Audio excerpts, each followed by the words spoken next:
Leo siku ya tarehe 10 mwezi wa 4 2025 jioni hii, mwenyekiti wa Chadema ndugu Tundu Antipas Mugwai Lissu amefikishwa mbele ya mahakama ya hakimu mkazi hapa Kisutu mjini Dar es Salaam baada ya kuwa ameshikwa jana katika misingi ya nguvu na kutokea Mbinga jana na kuletwa Dar es Salaam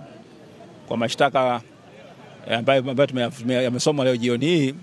kwamba katika kesi moja ambayo ni ya PI, bado ni kesi ya uchunguzi,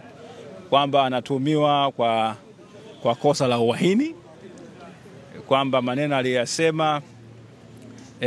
kwamba kutakuwa na harakati ambazo Chadema itafanya za kupinga mfumo mzima wa uchaguzi, ilikuwa ni kuchochea uasi na kusababisha kufanya kwamba uasi dhidi ya Jamhuri ya Muungano ya Tanzania.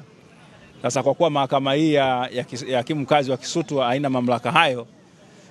kwa sababu kesi hiyo inatakiwa isikizwe na mahakama kuu, basi swala hilo tu limetajwa, na kwa kuwa mahakama haina mamlaka na kosa hilo halina dhamana, mwenyekiti wa Chadema ndugu Lissu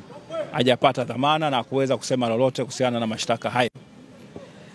Baada ya hapo kukawa na kesi nyingine ambayo ni kesi ya jinai